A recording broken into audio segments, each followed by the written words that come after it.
Yeah. Okay, I'm gonna just get started and see how it goes. Yeah. All right. Okay, cool. We're live. Hey guys, how's it going? Welcome back. Today we're doing a Total War live stream on Imperium Surrectum with the lead developer Ahowl, otherwise known as the Howler, who which is something I just learned having watched the interview with Red Dog yesterday, by the way. But yeah, so we're here on the mod for Rome Remastered Imperium Surrectum. The next update should be coming out tomorrow if all goes as planned. Lots of, I'm guessing, last minute things to run through, and as much to be done as possible for the launch to be smooth, I'm sure. But we're here with Ahowl. Hey man, how's it going? Pretty good, man. Busy and it's a race to the finish line, but doing really well, and we're really excited for tomorrow morning's release. UTC 0 time. Nice. Yeah, I'm excited too. I think everybody is excited to get their hands on this map, to be honest. I think I've never seen a mod get this much like YouTube coverage in terms of like consistent like interviews and people like showing off the map and live streams and things like that. So I think there are lots and lots of people excited to try it out. Yeah, I mean, we are too, and I was kind of thinking the same thing. I'm like, wow, this like out of all the mods I've worked on and made, this one has like by far uh gotten the most attention in like public love and you know Hmm. criticism, I guess you could say. I mean, it's definitely popular, and but we're a really awesome team, and we're up for it, and it's gonna continue to be this way. So we're really excited. Yeah, hell yeah, man. Well, thank you for being here with me for the interview. So just for everyone who's watching, for the next couple hours, we're going to be talking about Imperium Surrectum, answering roughly 7 to 8 questions, big questions. They're not just 8 questions. Within them, I'm sure we're going to have a lot to discuss anyway. From me, but we're also going to take questions from you guys. So if you're watching the live stream and you've got questions about the mod, the update, about the future, whatever it is, like whatever it is, drop it in the chat and I will make a note and we will get to it at the towards like the last half an hour, 45 minutes of the stream. So yeah, drop that into the chat, guys. Now is your chance to find out as much as possible ahead of the update tomorrow. So yeah, with that, I'm gonna be in the campaign. Just FYI, I'm gonna be in this Bactria campaign. You can obviously direct me to look at whatever part of the map if you're talking about, for example, I don't know, the Hellenic factions, or maybe you want to have a look at some custom units and show them off as well. So just let me know and we can switch things around, whatever you want. Are you Um, streaming for me, or am I supposed to be watching the YouTube? I'm confused. Real quick. Oh, this part is for you. So if you want to like open the stream, if you can do that, and Okay, if perfect. I just just wanted to make sure. yeah, just for you to use the stream as a kind of a tool to show off whatever you want to. Yeah. So let's get started with the questions then. Um, Uh-huh. I guess first of all, how's it going, man? How's it going? Like the update's coming tomorrow. How are the team doing? How are you doing? How are the last minute bits that you're talking about? How's it all going? It's going good. I think honestly we're gonna be getting most um everything that we kind of knew that we could get done. I think there might be a small percentage of graphics that might not get in. And I'm not talking like huge stuff. I'm just talking like little things that most people probably won't notice. Maybe you'll miss a unit card here or there, but I fully intend to get all that finished. Even if I have to stay up super late, it's totally fine with me. But as far as gameplay is concerned, everything should be rocking and rolling and good to go. There's a few last minute balances that we need to do for some factions, but all in all, everything's pretty much ready to go. And then obviously, with these things, you think it's all nice and neat, and then within a few hours of release, there's already bug reports and stuff. So we know it's going to happen, and we'll probably have a quick hot fix or patch to release by the end of the weekend, just to fix the immediate glaring things that have been reported. And then as the weeks go on, you know, that feedback kind of drops off, and we're pretty much at a stable spot. So we'll always be able to push little hot fixes and patches, but we're hoping that the release is relatively clean. There should definitely not be any crashes. We've had a lot of people testing it, not a lot of crashes, and so I'm just gonna say this: if you're listening and you have a crash, there's one of two reasons: either A, something's not going right with your hardware, um, or your installation, or B, you did not give the download enough time to fully download. This is a 40 gigabyte uh, mod here, so you cannot just hit subscribe and then go automatically play. You gotta let it let it do its thing, and then play. We've had a lot of beta testers um, get up onto the beta, and then they tell us that, oh, I've subscribed and I can't play. It's like, Yeah. well, give it some time. So that's like the main thing. So, but yeah, we should have a relatively clean release. There's going to be the glitches, the bugs, the little balance issues, but those can all be fixed pretty quickly. And yeah, just we'll be supporting it all weekend. Nice. So you guys are all strapped in, ready to get the flood of well, I mean, fingers crossed, knock on wood, there won't be too many issues, but you're all kind of gearing towards sitting at the PC and trying to resolve as many issues as possible, I guess. Pretty much. I mean, I for me personally, like I have work tomorrow at 11:30 a.m. where I live, and it's like, okay, so it'll be released hopefully either right when I get to bed or right at sometime when I'm sleeping, and then when I wake up, it's kind of like throwing myself into the fray, saying like, okay, what's going on? What's needed? What do we need to do? I have, so many hours, and then it's kind of like, okay, like I need to be able to get to work knowing that we're in a good spot, but, I always have my phone on me, so it's one of those Yeah. things where if it gets slow at work, I can just check in, be like, "Hey, guys, let's get this done. Hey, let's get this patch out." So, yeah, I mean, even though I won't be physically at my PC, I'll be involved, and then, the rest of the team, who's the majority of our team's in Europe, so it'll be Friday night for a lot of them, and Hmm. hopefully, if they're around, which I think most of them will be. It's just, yeah, we're just going to be on top of things, answering questions. Okay, makes sense. Nice. So speaking of questions, then let's dive into the first one. So before we get like deep diving into the mod and how massive this update is and how much work you guys have been putting into it, let's get to know you a little bit. Tell us about yourself and your role in the team. And if you feel like it, maybe one of your favorite features for on the mod so far, or maybe one of your favorite things about developing the mod.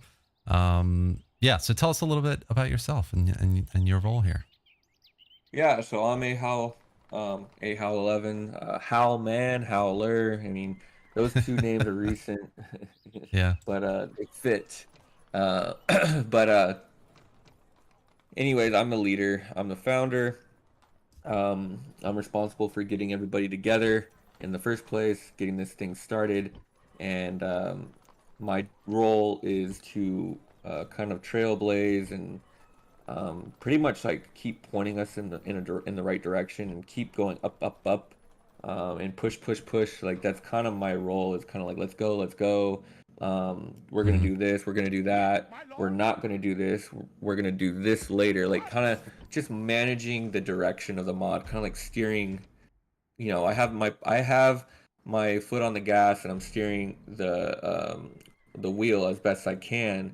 But it's not like an authoritarian dictatorship, right? Like I consult with my core team about just about everything, and I cannot tell you how many times I've been shot down or steered in a different direction or convinced otherwise. Like we have a really good system where even though I can come up with the idea, that doesn't necessarily mean it's going to happen. It's almost like a little bit of a checks and balances system, and I think it's very healthy. And the way to make it work is to be very open and honest. And people who are on the core team, um, that's kind of like the requirement. Like you need to be open, honest, and you need to not be afraid to get into it with somebody because at the end of the day, uh, we need to get to the root of things and make sure that that we're all in alignment. And so Hmm. my job is just to kind of make sure things are happening. I do some recruiting. I do a lot of the public relations, as you know, we're talking now. But yeah, so that's kind of what I do on the team. And then you said my favorite feature so far, 100% the map. I mean, I love the units; they're beautiful, but I'm a map uh, nerd, and I'm very passionate about geography at heart. Hmm. And so, Jorloff, the wizard, you've already talked with him. Yeah. Um, I've worked closely with him and Masalos and Rex on the map, and in fact, we actually have a group chat that's ongoing for the next batch of regions. We've been talking about Italy, and yesterday Nice. we had about a 2 hour discussion on what Samnite cities we should have. So, Oh, that's um, cool. Nice. yeah, so it's been really cool. I have the Barrington Atlas, and I love it to death. Um, so that would probably be my favorite feature. I'm really excited for the map because I believe the map is the base of the entire mod. Okay. Yeah, makes sense. Good answers. So you've basically been kind of the lead on the development, kind of maintaining vision and workflow and yeah, keeping things in check and making sure it's all going forward smoothly. So how tell us I guess a bit about that structure in terms of the development process and the team. Um, yeah, tell us about the team as a whole and how it's been working. Right. So the way I structured the team, or the way we structured it, I think it was kind of my idea at first, but then I think everybody kind of, I guess that's the kind of how it goes, right? I kind of come up with the idea, and then the rest of them kind of beat it up and mold it to work for everybody. And when we first got together, I have people on the team that I've been working with for years, and I have Yeah. people on the team that I, at the time, had pretty much just met or just started working with. Hmm. And so, like Basalos, Jorloff, those two guys were pretty much like my trusted two right-hand men at the very beginning. Um, and then Tone was co-lead for Roma Surrectum 2, and Hmm. he was on the team. So I automatically just put my trust in him that he would be like a good guy and, worth it. So those three were the original kind of core team. But then as time went on, Apple joined the core team. He was a big part of RS2, and he does a lot with PR. And then uh who else got in there? Rex earned. So a lot of the people that are on our core team earned their way to the core team. Mosca Flocka earned his way quickly.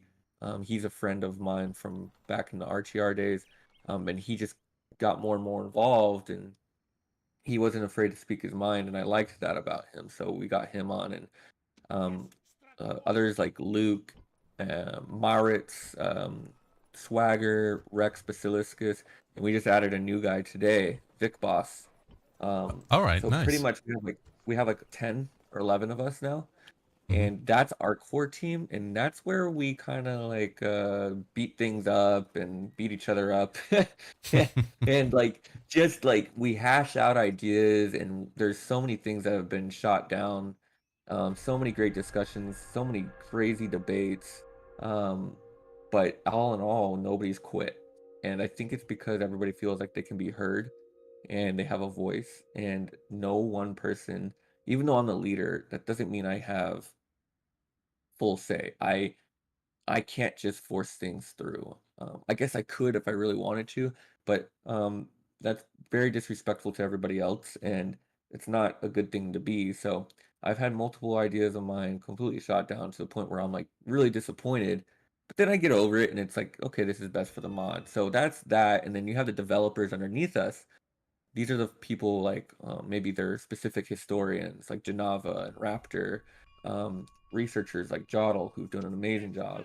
Then we have a group of artists like Exy and Balbor, Refract, Iambic. They work with Tone directly. After that, we have a couple advisors. Like Vic Boss was one of our main advisors before he came dev and now Mm-hmm. core team.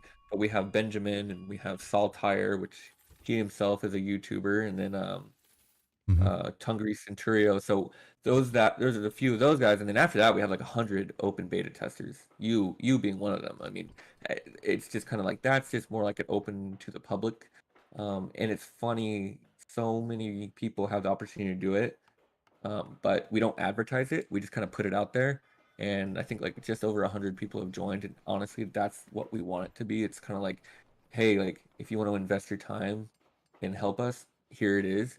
But if you're just waiting for the release, that's okay too. And it's worked out very well. So I think the team structure is really good, and it's allowed us to get a lot of stuff done at the same time. Okay, yeah, it sounds like it. I mean, so you kind of like you're kind of like you don't want to be a dictator for how the mod works and develops. This is quite like a democratic process in terms of ideas are thrown in, debated, and I guess the best way forward are agreed. I guess on like a voting process, and then that's the kind of work that ends up being in the mod essentially. Yeah, that's kind of is how it is. I mean, Mosca, our Joker on the team, he's like our troll, our team troll. Um, All right. he's the one that comes up with all the nicknames, but he likes to post like memes and emojis of like, I won't say names, but dictators and monarchs of the past. Like whenever I try to say, "Hey guys, we're gonna do this," he likes to kind of troll me with like a GIF or an emoji of some kind of crazy leader of like history. And it's like, really, dude, you're comparing me to this person. And so it's kind of funny, but uh they know like there's people like there's a guy on our team named Mauritz, and he was the lead dev of Realm Total Realism 7 back in like 2010. And I was able to resurrect him and get him back on. He's not really a modder per se, but he's Hmm. really good at administration, and driving forward and a planning and stuff. And so he honestly is like the yin to my yang, and I hate Hmm. him sometimes because it's like I had this amazing idea and then Marit shoots me down, and I'm like, no, like how could you say that? But me and him have a really good relationship where we will talk privately a lot about other team members, issues that might happen on the server, the direction, just being clear with each other. I think we butted heads a lot when we first started, but now we're in very clear communication, and he's very good at being objective. And so, yes, there's going to be times where he opposes me, but there's going to be also times where he completely supports me, and that's what I like about everybody on our team is we don't really have any personal agendas, and we pretty much for the most part get all along. And when we have an issue with each other, it gets resolved pretty quickly, and I like it that way. And I think it needs to be that team because people should know that we are the core of the mod, and if there's questions, you should ask us. But we also have a private area um, on the server to where we can feel like we can speak freely, and that there's not, because if you had it all out in the dev area or out in the public beta area, can you Hmm. imagine how many voices start trying to be heard and everybody's yelling at each other? Oh yeah, So I it's know better than you, or yeah, yeah, definitely, definitely. yeah. It's kind of like a weird. It's weird. It's kind of like how I try to structure it based on how my company is structured in like a weird way. It's kind of like, okay, well, I see how the leaders in my company, they always go into a closed area when they need to talk about business, and then the rest of us who are underneath them, we pretty much just get the memo of what's been concluded, and so that's kind of what we do too, and it just saves a lot of time, saves a lot of frustration, etc. Hmm. Yeah, that makes sense. Okay.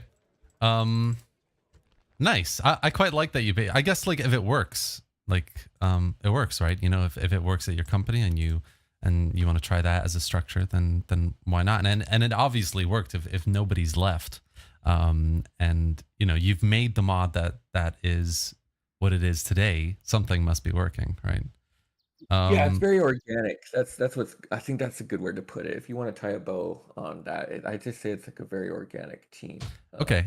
So Yeah. as a team then, like what kind of like, because we know how you work, what kind of like challenges have you been through then in the development of the mod and working together on this and everything? Individual wants and desires compared to what's best. for the mod as a whole. Okay, cool. So Um, you'd say the biggest challenge has been like butting heads, I guess, on certain topics.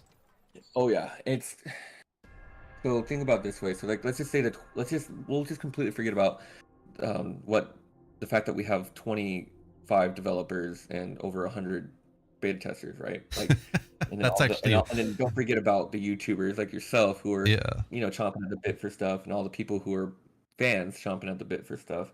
But Yeah. this core team. So now there's 11 of us, but for the longest time there was 10, and um, we're all from different countries. I think Mosca and I are United States, um, but Tone is UK, and he's been in New Zealand for the past 9 months. We have Masalos in Germany, Orlov's in Germany, Rex is in Slovenia, and Apple's in Sweden, Swagger's in Portugal. It's like what it's just a lot, and so Oh the yeah. timing of things first, and so I'll come up with this wonderful idea at 7 p.m. at night, and everybody else is sleeping, and I'll just be going to bed thinking like, oh yeah, this is gonna really be great. I cannot wait to get this in the mod. And then I wake up at 6 a.m. the next morning, and everybody's against it. And it's like, Right. what? How could that be? Like it was such a great idea. And that's happened to me. I would say that's probably happened to me the most out of Hmm. everybody. I'm the one that, again, I'm the one that's got the pedal to the metal, and I'm trying to steer it at the same time. And so I'm always brainstorming, and I'm always coming up with ideas. And so some of them stick, some of them don't. Some of them have been harder for me to swallow, but I know it's in the best interest of the team, and if the team is happy, then the mod will be better for it. And so, for example, I'll just kind of say this now, like the next release for 060, there's not going to be any new factions. Hmm. But I will say that I proposed 14 factions, and 14. Wow. we almost decided on adding 14 new factions for our Christmas New Year's release. But it took about, I think it was about a 3-day ordeal of back and forth, Hmm. and between text, and I actually had a couple even voice chats about it. And it was hard for me to say, okay, let's not do any factions. But about a couple days to a week went by, and then I was like, you know what? I'm actually really excited for what I'm about to do in 060, and I'm really glad that we didn't do factions. So it's for the best of the team. And so I think that's like the biggest challenge. It's kind of like um that, and then you take gameplay versus history. Oh my goodness. If Oh you want to yeah. have a good debate, talk Hmm. gameplay versus history, especially when it's like adding certain regions to the map, or a certain faction, Hmm. or a certain unit. I mean, a person that's really good at the game could say, hey, this faction really needs a heavy cavalry unit.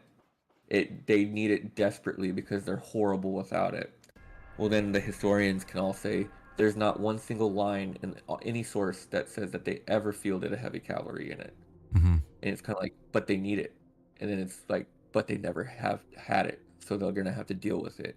And it's Yeah, kind of like, definitely. okay, okay, guys, whoa, whoa, like we always have to mediate. Like, is there a medium cavalry unit? Like, is Yeah, there a 100. light cavalry unit? Yeah, yeah. So it's kind of like last week we were discussing this as well with the guys, Rex and everyone. It's kind of like that balance between fun gameplay that is balanced, versus an accurate representation of history, and I guess the immersion that comes with that.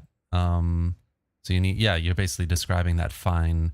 Um, Oh, Sacrificing it's one like, for the other to make sure it yeah, works, but it's okay. And it's, yeah, okay, yeah, we're adding this unit in. It's not really historically accurate, but it makes that faction more fun and means the battles are going to be a bit more balanced as well versus other nearby factions, maybe. And yeah, I totally get that. It must be a very difficult thing to, especially with the scale of this campaign, the number of factions, the number of units per factions as well. Like you guys are doing something insane when you think about that. yeah. Well, I mean, okay, so Masalos is a very nice guy, right? I love Masalos. He's one of my best friends on the team. I've known him since about 2012. He has Okay. Yeah. been by my side in every single project that I've worked on, even in Vanilla Enhancement Mod, which is basically like my solo project before Remastered was even announced. He was always ready and able to give me answers to questions, and he would write quick descriptions for me. Love the guy to death, but he and I have also butted heads like none other in the past. And, he did not want Massalia as a faction Mm-hmm. at all. Like, he, and this is coming from a professional historian who knows his stuff, Mm-hmm. and he will always crack jokes about it. But he's like, we don't even know if they even had a military. Like, why do we have them as a faction? Like, they did nothing but trade and just sit there. Like, but I'm like, yes, but the fans demand it.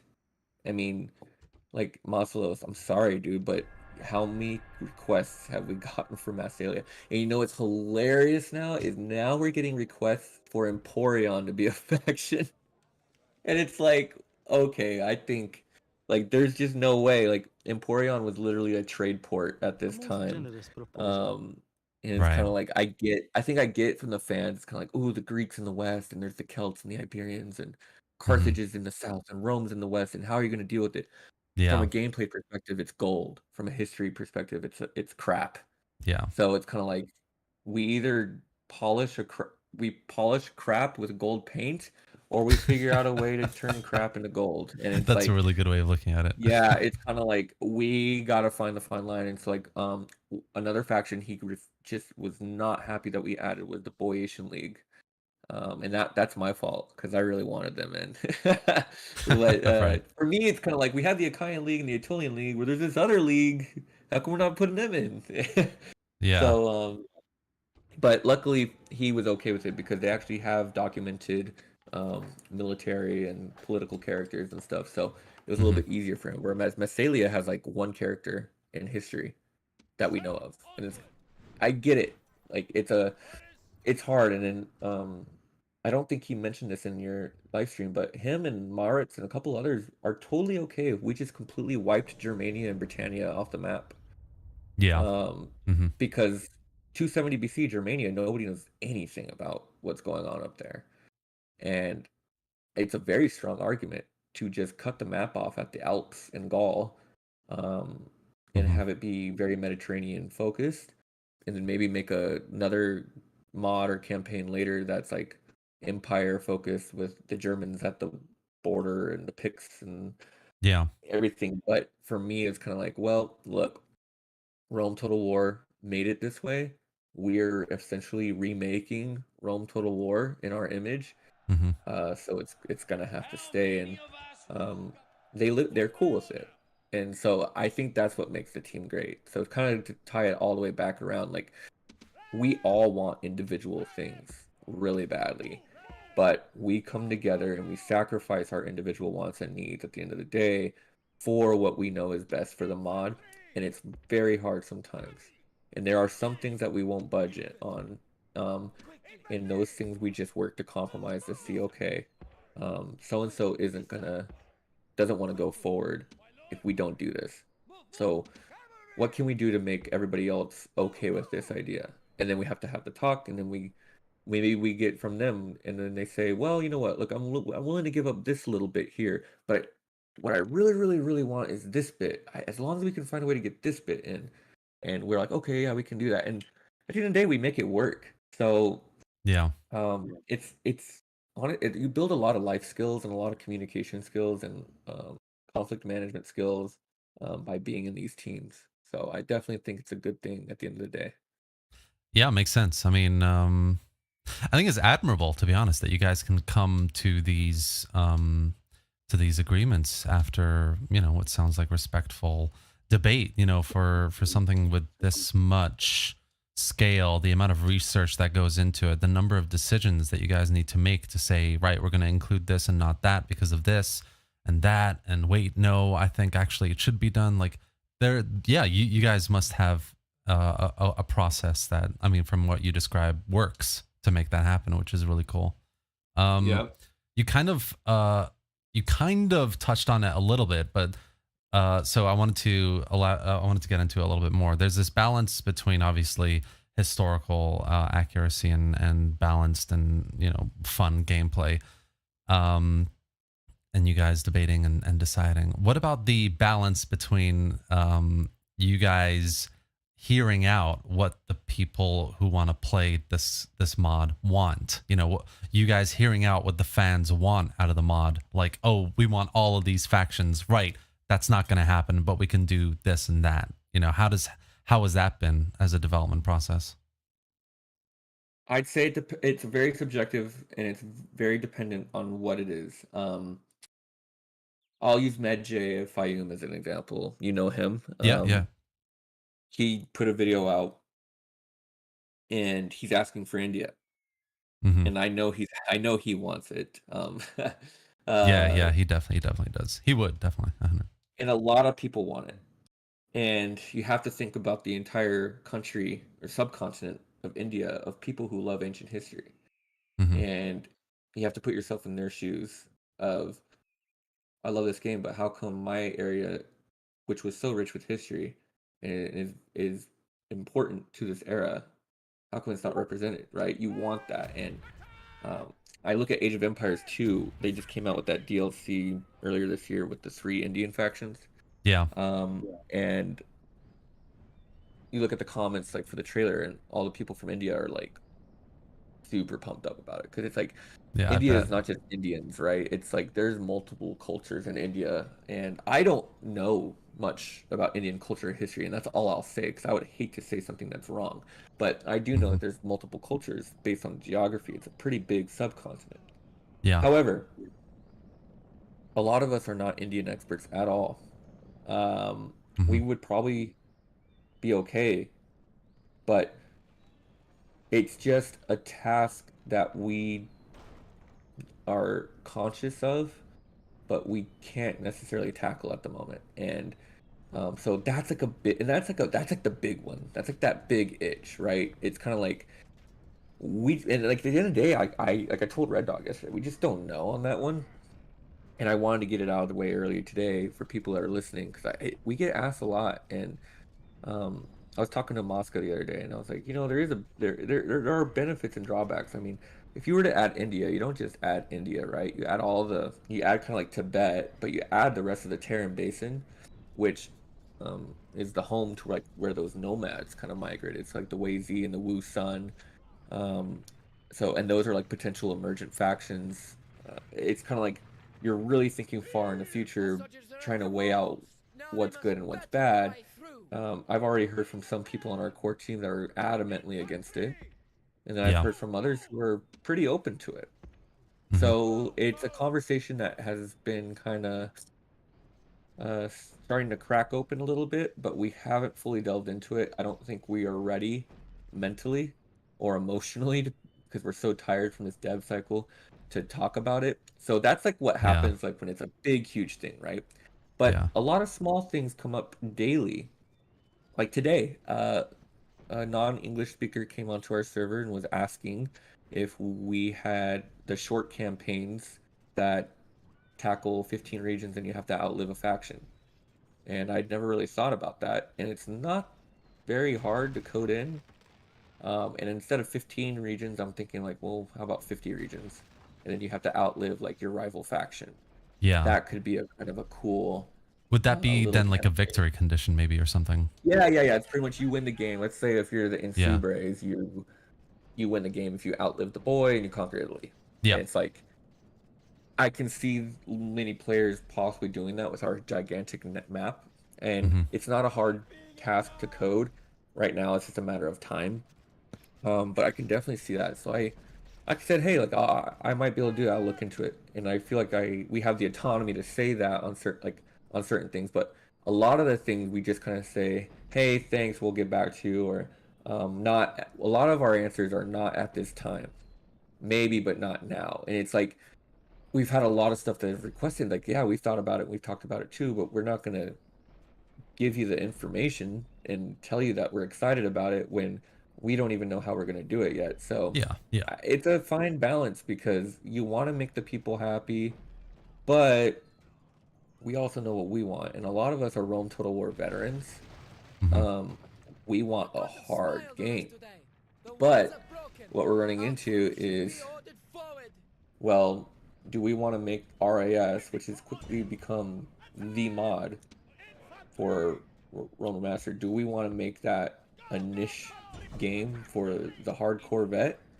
Or are we wanting this to be a widespread outreaching mod that the totally new player who just bought the game just to play this awesome looking mod can play alongside of the hardcore vet that's been playing Rome Total War since it came out of the box in '04? And so those are also hard discussions because we don't want it to be too easy for some of our core people who then get bored and drift away.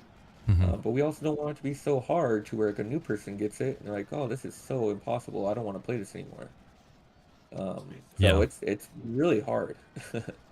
Yeah, it makes sense. I mean, you can't cater to everyone realistically, and you know, you want to put your own kind of ambitions and agreed kind of ways forward first. So it definitely makes sense. And I guess in terms of like what you're working on and how you work on those plans, you don't need to tell everybody everything. It's kind of a trickling of information depending on how, I guess, how ready you are, yeah, to divulge that information, how much of it is actually, like in terms of the entire team is on the same page about it, maybe. So yeah, it makes sense, I think. Yep. Okay, cool. So some very interesting challenges. Yeah, so last week we definitely got to hear a lot about that challenge between historical accuracy and balance. It's really nice to hear. I mean, it's nice to hear that there is that challenge between people who really want lots of interesting and great features versus like being realistic about it and having the priorities that you have and trying to balance that as well. So that is an interesting challenge. I think like you guys have been pretty good in terms of managing all that, because I mean there are mods out there that have huge ambition, but that ambition almost kind of they buckle under it. Do you know what I mean? Well, So it's that's been happening for years. The yeah. ambition. I think Andy, he released a video today and we touched on it. Hmm. But you look back at old mods from Total War Center, and there's multiple modders who are completely just like by themselves, and they're saying, "Well, this mod's gonna do this, and this," and you're reading it, and you're like, "Wow, that's so like." As a fan or somebody that doesn't know modding, you're like, "Oh my god, that's gonna be so cool." But then when you're like me and you're reading it, I'm like quickly messaging him. I'm like, "Hey man, like." Probably not wise to bite off too much that you can't chew. Like Yeah. maybe you should focus on just like those first two things, maybe the first one thing, and just take it steps at a time Hmm. because you're gonna fold. It's just humanly impossible. You have to Yeah. be made out of steel mentally and emotionally, and you also would not have to release for 5 years or so, and then fans are going to be clamoring, "Where's the mod? Where's the mod?" And then Yeah. in Yeah. Yeah. TWC, it used to be like, "Is this project dead?" Like, um, ambition kills mods, and so I hate saying that because I am one of the most ambitious modders you could ever meet, but it is the sad reality. I will tell you what I told Andy is like, um, we had Rome Total Realism 8 for Rome Total War back in like 2015, 2016. I think I started it in 2013 and it lasted till about 2018, so about 5 years. I just remember in the thick of things, I was so ambitious. We're gonna do all these things, and just think this is for Rome Total War, like Yeah. limited old Rome Total War, but Hmm. we were gonna make it work, and it was all possible. But the pressure, especially the last release that we had, we set a deadline. And at that time, the way our team was structured and the way we were doing things, it was a lot more freelancer style. The deadline killed us. And when Right. we released, I think we released a patch, and then we all, without really talking to each other or announcing it or discussing it, we all just drifted away. And then we came back to it a month before Remastered was released. So by the time we came back to it, we pretty much put it on the shelf again because Remastered was out and we moved on to Remastered. But Yeah, that it's even as a team, you get overly ambitious. Things can fall apart quickly. So Yeah. it's you see some of these mods that have been announced, or you see some of these modders that are modding on Remastered, and they're modding by themselves, and they start off really good. They start off really hot and heavy, and it's like, wow, this is really cool. And Hmm. then you don't see anything or hear from them in like a month or two, and it's kind of like they burn out, and it's not a good thing. And I always advise people who are going to mod to really, really be realistic about what's possible, what you can do, and just focus on what's like have an overall vision in your head, but don't announce it to the world because that just puts a ton of pressure on you. And then just kind of quickly build it step at a time. Again, I'll use my vanilla enhancement mod as an example. That's kind of what how I operated. I operated it was 30 to 60 day like little dev cycles that I would work on solo, and I'd have outside help, and then I would release, and then I'd release, and then it just built and it built and it built and it built. And if you look at version 1 compared to version 19, Hmm. you think, wow, 19 versions. Well, you kind of need that. And it ended up becoming a very popular niche mod, and I'm very proud of it. It's like my little baby, but it's it had to be done that way because each release gives you like a little bit of a dopamine spike. And I think Yeah. all of us need that dopamine spike in about 24 hours. But it's just kind of like weird. There's like an art to it, and I hope that anybody that's modding can learn from that. Yeah. Yeah. Definitely. I mean, uh, being 100% super honest here, I mean, I think I'm partially guilty as well of seeing a fantastic update and be like, wow, this is like crazy, like insanely fantastic, like I can't wait. Or I think at a certain point a lot of YouTubers are very guilty for overhyping things, and it's only because we are very excited about it as well, and we want to show the world how amazing some of this work is, all of this work is. Oh So yeah, yeah, oh I get yeah, it, I get and it. There's definitely a big kind of pressure point to things like that. And yeah, but I that's mean, what I hope I've never kind of overhyped Imperium Surrectum, at no, least. no. That's what you're supposed to do. We we are working with you and some other YouTubers because we understand how important it is, and we enjoy doing this. Like I've been looking forward to these interviews all months, and then it was really cool kind of setting up the other interviews for my other team members as Hmm. well and give them a voice because we want people to know who we are, and we're humans, and we do this for free, and so we understand what comes with it. It's managing that. And so I just always advise I say young modders, I'm not talking about age, I'm just talking the modding realm. Younger modders who've never modded before, just really, really bite off what you can chew. Because if you don't, your project is not going to be fun, and it's not going to be finished, and you not only let yourself down, but you let others down as well. Yeah, makes sense, definitely. Okay, cool. Very interesting. Very interesting. Very interesting points about ambition and managing expectations and everything.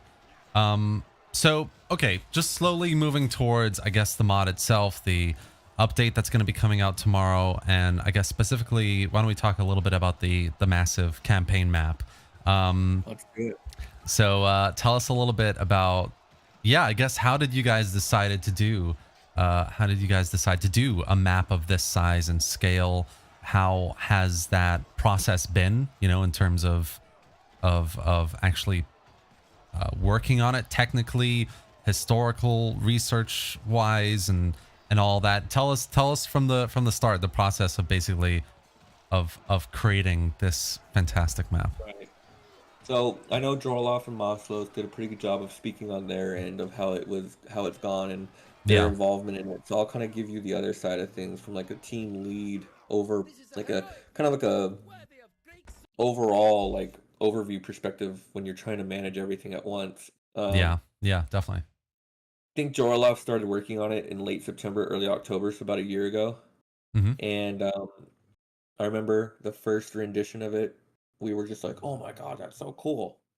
And it you look at it, you look at that rendition of what it is now, and you're like, oh, that's crap. But Right. so I think we started by porting the settlements we had on 040 over to a bigger map. Hmm. And the map was the same size as I believe the EB2 map on Medieval 2 Total War, which is pretty much the biggest size map you can have on the Rome Total War / Medieval 2 Total War style of engine. Hmm. And we believed, or we were under the impression that Rome Remastered did not exceed that limit, unlike all the other limits. Right. Well, lack of communication with Edwin kind of cemented that idea in our heads from like October to about July. I think Jarloff tried once in April or March or May somewhere to make it way bigger, and he failed, which even further cemented, yeah, this ain't gonna happen. Right. So through October to June, July-ish, we were cramming the map with regions. Slowly but surely. I mean, they talked about the spreadsheet multiple times. We have this Yeah. gigantic Google spreadsheet, and it's so clunky now because there's so much info on it. It's like when I'm at work, my computers are slower. It's like they're just work computers, and any edit takes like forever to show up on the sheet. It's crazy. Um, Hmm. but it just filled up quickly, and we have it divided into geographical areas like Italy, North Africa, Iberia, Gaul, and we have a list of settlements, and we have the relative data for those settlements. So not only their names, but region names, and then the rebel faction, like the tribe or state or whatever that historically it belonged to, and then we give it like the faction ownership. So is this like a slave rebel settlement, or does it belong to like the Romans?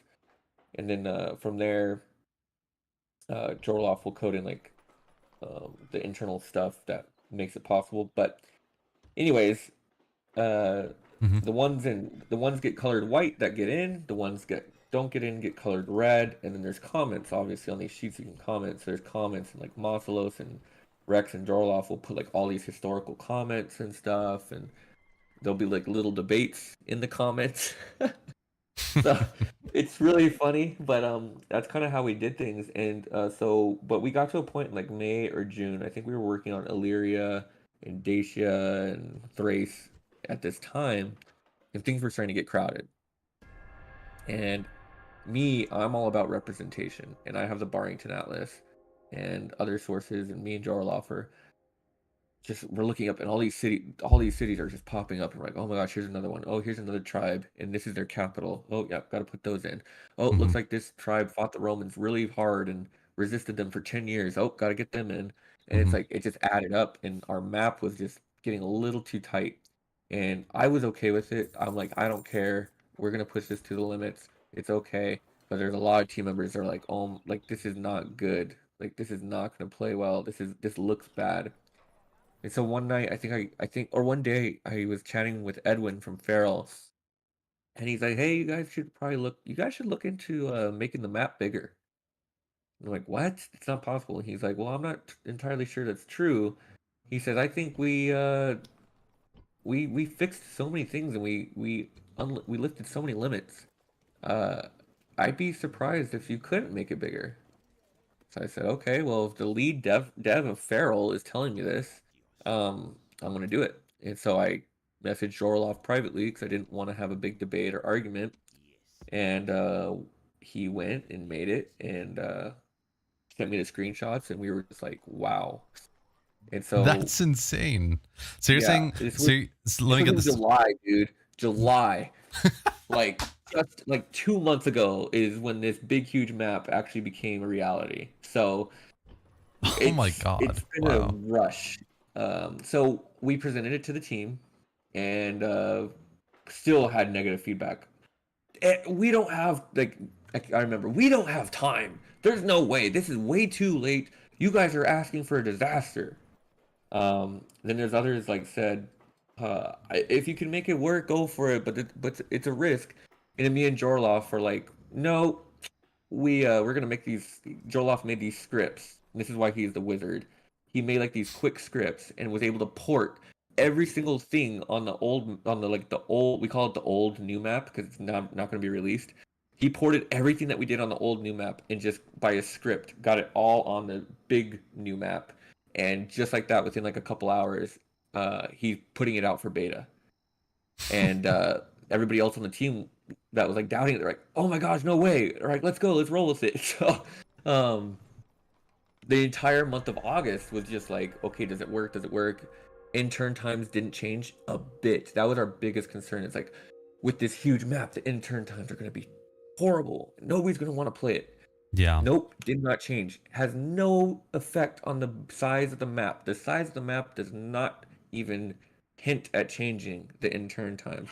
And so at that point, it was kind of like, wow, we have focused so much time on the map that we haven't focused hardly any time on like the factions on the map. So August through now has been like the unit rosters, finances, getting the buildings and the roads and the farms, population sizes. Like it has been a rush of a time, and it's going to be, that's what you're playing with now. And but I would just say these last 60 days have just been a roller coaster because we were kind of going at a steady pace and we're just like, okay, ho hum, this is what we're gonna end up with. And it then became like, oh my God, like this map is something we've never seen before. And as soon as we put it out for anybody to look at, it's gonna generate hype. And that's when we decided we're not showing this or doing anything with it until September because we won't be able to manage the hype um, for more than a month. So let's get it as much done as we can, and then September we'll hype it up, and then we can move on from there. And it's kind of gone according to plan, and I'm very thankful that it's gone according to plan because at any point it could have gone sideways. So, Yeah. and the fact that you're playing it now right in front of everybody, it's just kind of like a dream come true. Yeah, I bet it feels that way. Um, yeah, okay, cool. Hold on. That's a lot of information to take in. So Farrell knew that the map could be increased in size so what, all this time, and the question, No, they didn't know. They didn't know for sure. it was kind So, of, I guess they made so many right. changes that it must have fallen through the cracks. Is that kind of what you're Yes, saying? it Or, right. I remember Edwin asking the modders, somebody, hey, can somebody make a gigantic map and we can test it out? Can we do this? Can we do this? Can we do this? Like, and we were all, no, we're so busy with our mods. Yeah. Um, and so nobody ever did. And so then, I come back around to him and he's like, yeah, I mean, I was asking you guys to make it, but nobody knows for sure now because nobody made it. And I'm like, okay, well, let's try now. And he's like, just letting you know, if it doesn't work, we can't help you because we're working on other stuff. And I was like, fair, that's cool. And thank God it worked. But yeah, like they were kind of like waiting for us to test it, and nobody ever did because we were so engulfed with like new units or more units and more regions and more buildings, and we were just like so over our heads with what was already there, Yeah. we didn't even think about it. And so, and I think that's good. A few of these revelations I think are going to keep happening as time goes on, as we get deeper into modding. Yeah. So, but yeah, it That's was just yeah. crazy, and I'm just That's glad that I'm just so glad you're able to play it now. Yeah, I mean it's an absolute pleasure, man. Like the yeah, it's just there are no words to kind of appreciate what you guys are doing here. It's absolutely insane. I mean, people are, and what you were describing earlier, like being able to have like regional objectives, having like a very regional campaign specific to Anatolia or,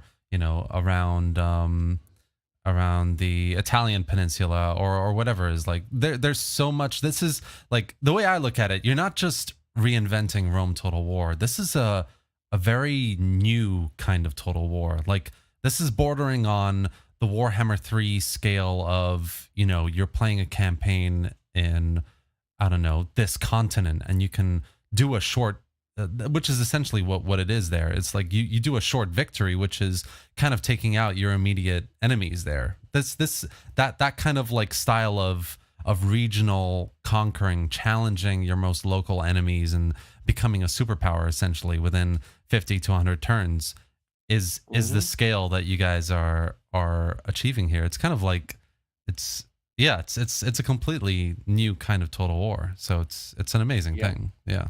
Yep, and we're gonna all find out where this goes together, and I think, because we don't know, we never done this before, so, Yeah. we're just gonna find out between players, YouTubers, and modders, we're all gonna kinda learn together what the limits are, and, I think the great thing that Feral did is they gave us something to play with for a long time. I mean, if Rome Total War gave us 15 years of of modding and modders and projects, Rome Remastered is going to give us, if not the same amount more. And Edwin always jokes to us as modders. He's like, and yeah, by then we'll have another one out ready for you. So it's like, yeah, good. I can't imagine what that'll be like. So, Yeah. Well, okay, yeah, here's a question. it's really Um cool. just staying on the feral aspect of it and just spitballing a little bit here, but if, for example, that Feral have done that Medieval 2 Total War port onto mobile, if they ever did a Medieval 2 remastered, is there anything you guys would do or you personally would want to do on that? Nope, No, you would nope. stick to Rome remastered then. Yep. I don't have enough interest in the medieval era, Hmm. personally. Um, I have no idea. I know Farrell's like one of those companies that works with all kinds of different companies. Yeah, yeah, they do. So They do a bunch of they're different not just things. like a sub company of CA. They pretty much work for whoever needs the work. And Yeah, so they have their hands on a lot. And I think they did the mobile. I know a lot of people are chomping at the bit for medieval, but I have no idea if it's going to even happen. And if it does, I think that's going to be great because they're they're similar enough. I think the modding community grows for Rome if medieval comes around, and vice versa. We can support each other just like the older modders did. But yeah, I am not going to be one to generate hype for something like that because it's out of my control. It's not my business, and I don't have enough personal investment in it. I like yeah. That makes CK2 sense. because I like to play with friends, but I do not like CK2 because of the medieval era. So I would have to love the medieval era to like really get into medieval 2 Total War, and Hmm. I just never have compared to like Rome. So um, Okay. that's all I'll say about that. But I just think it would be a good thing. I don't know if it's ever gonna happen though. Yeah, fair enough. Makes sense. All right. Cool. So, yeah, some really interesting bits of info though. It's very cool that like something like Rome Remastered was done and we're still discovering how much of it was remastered, in a way you guys, especially with this map, yeah, you're still kind of discovering what limits have been removed and how much wiggle room you have to develop something that's unique and special in the way you want it. Yeah. So it's a very very Hmm. interesting thing. Okay, so just moving along in the questions here, I'm just conscious. Wow, we've been talking about this for an hour now. Um, so just staying on the map for a second then, and specifically, I guess, talking about tomorrow's update. Do you want to walk us through very quickly, maybe some of the new factions, maybe the unit rosters that you guys have been working day in, day out Yeah. on, and what to expect, I guess, in tomorrow's update. And yeah, I guess if you want to answer maybe some burning questions that you've been Yeah. getting regularly as well on that as well. Now's a good Sure. time. So Yeah. I can walk you through. I'm behind you on the stream compared to voice. I have you muted on the stream. Okay, cool. But Yeah. you can follow my directions. I can pretty much show every single faction. So Yeah, yeah, definitely. We'll do. Do you know your modern European geography pretty well? Kind of. I think so. Yeah.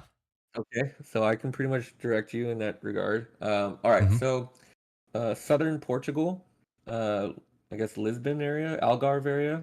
Yeah. You'll see the Lusitani. Yep.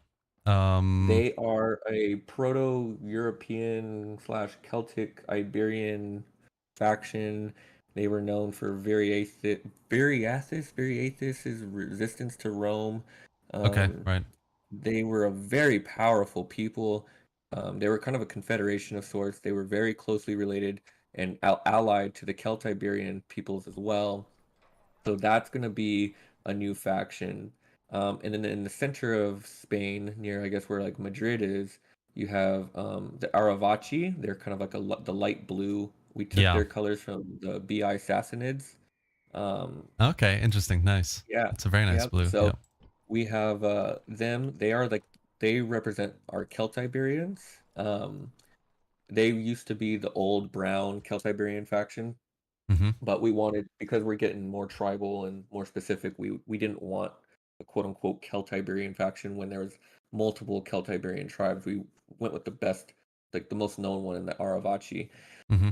And then you go southeast Spain near the Balearic Islands. I think it's modern day Valencia. You Yeah. have the Editani. Mm-hmm. So the Editani are a true Iberian faction. So when you think of like the Iberian mercenaries that Carthage used, those are the types of warriors that the Editani fielded. And they were, these Iberian peoples were lots of petty kingdoms, pretty civilized. Um, they were more structured than tribal, but they still were tribal. It just, everyone was different. Mm-hmm. We went with the Editani. Our head historian Masalos said that they were probably kind of like the most interesting out of the group, so we went with them. Mm-hmm. Others will follow eventually one day, but because of the Editani being in, we actually have a proper Iberian culture in as well. Whereas the Lusitani and the the Lusitani and the Aravaci have a Celtiberian culture. Mm-hmm. Um, so next, we have down south, probably around Algeria, between Algeria and Morocco. Um, you have the Mas-Sili. This is a Numidian faction. They were two Numidian tribes around this time, or main tribes, and they Mm-hmm. were rivals of each other, and they were exploited against each other in the Second Punic War. They switched sides in the Second Punic War, and so instead of just having a Numidian faction, again, we wanted to properly represent it and have the two Numidian factions. So Mm-hmm. the old Numidian faction, where we call him like Mosca the Joker, we call it Old Midia and New Midia just to make it easier for people to, because it's hard to pronounce Massiliae and Massacili. Yeah. Um, so Old Midia and New Midia. Old Midia has our Rome Total Realism faction colors, and New Midia has the Rome Total War Vanilla faction colors. Okay. Um, Right. Mm-hmm. so moving into Gaul, just north of Massalia or Marseille, Mm-hmm. you have in Vienna there with the Allobrogues. Yep. They kind of have like a grayish silver tone with a purple hint. The Allobrogues were like a super powerful Gallic tribe earlier in Rome's history. Um, Many people believe that the Geisite who fought in Telamon originated from this area, and they were a very powerful trading Celtic faction. They were known. They had a lot of trade dominance over the Rhone River and had close connections with Massalia. They were also rivals with the Arverni. However, Mm-hmm. they aren't really known in Caesar's Gallic Wars because they were conquered before Caesar came along, but they were very powerful beforehand. To their immediate um, west, you would have Arverni. They are now red. They used to be the old Gauls faction in the Right. green. Mm-hmm. They have now been given their own faction color and proper symbol. They are known for being the tribe of Vercingetorix, and they were also an extremely powerful Southern Gallic tribe uh, along the same time as the Allobrogues. They were never fully conquered by the Romans, however, and they did feature in the Gallic Wars. They were also rivals to our next faction. To the immediate north of them is the Aedui, which anybody from EB would know that if you can't have the Arverni without the Aedui.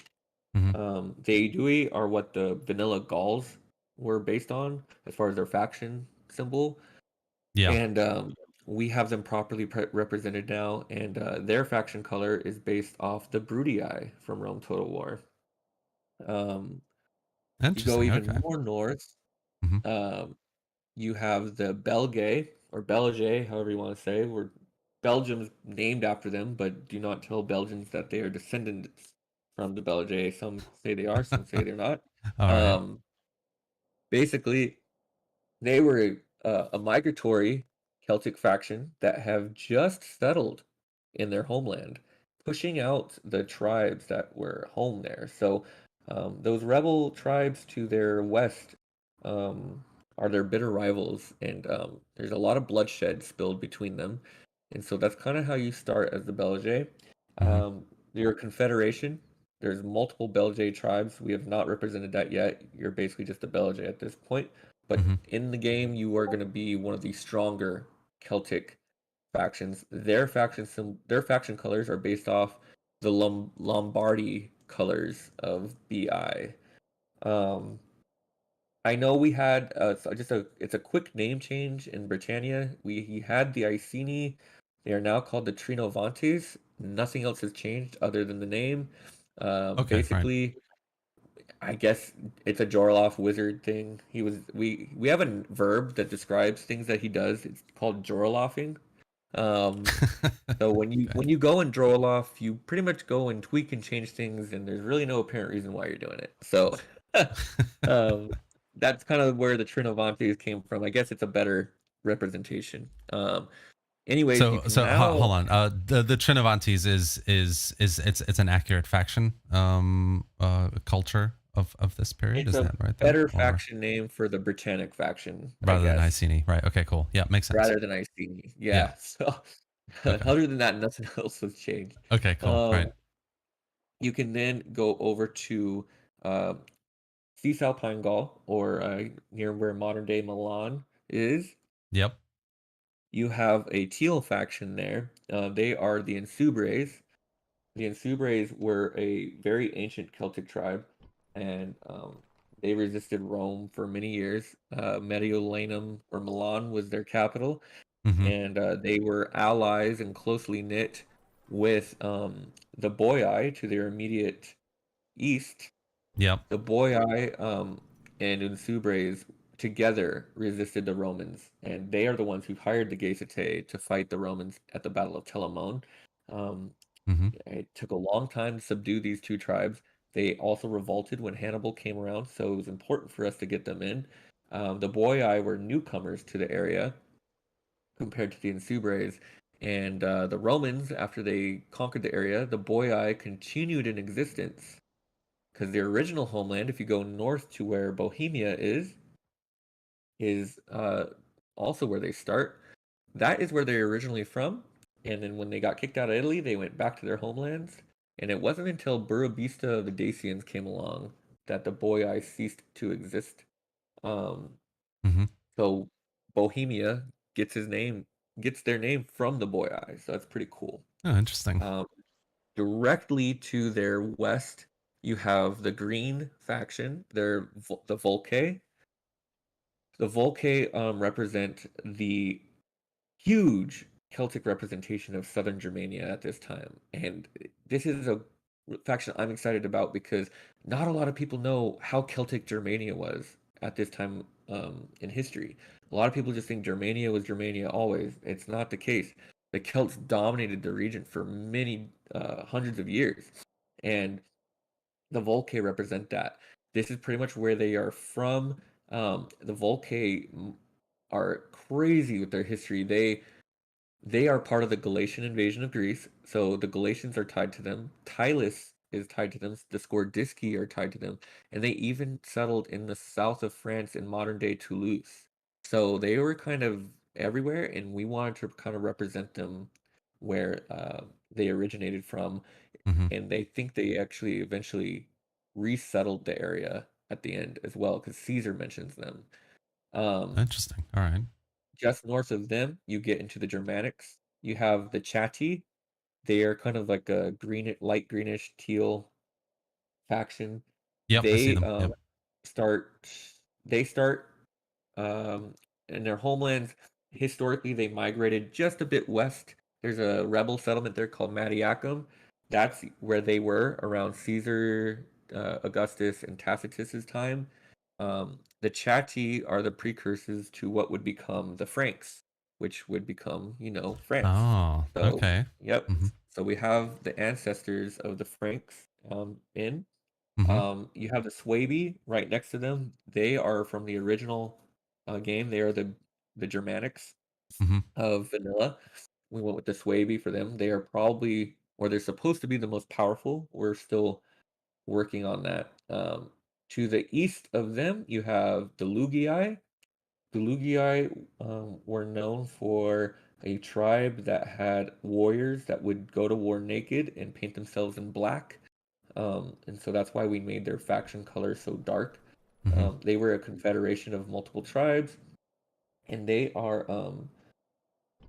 I don't know how to pronounce the culture, but they are of a culture that was in ancient Poland that was of kind of a mixture of Celtic and Germanic. It's a very interesting archaeological culture, and Mm-hmm. apparently they were very influential and powerful.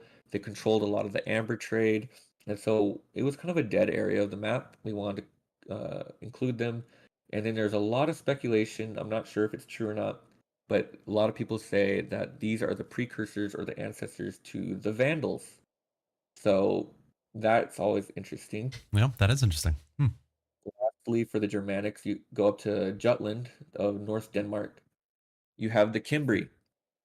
Now, the Cimbri, I think a lot of people know about. These guys are going to start very poor with a village, and Yeah. the whole idea is to eventually we're going to make them an emergent faction. Right Mm-hmm. now, they're just kind of an everyday Germanic faction, um, but they are in history. They just kind of popped out of nowhere, beat the crap out of Rome for a long time. Then the Marian reforms happened, and then Marius defeated them and crushed them and pretty much destroyed them.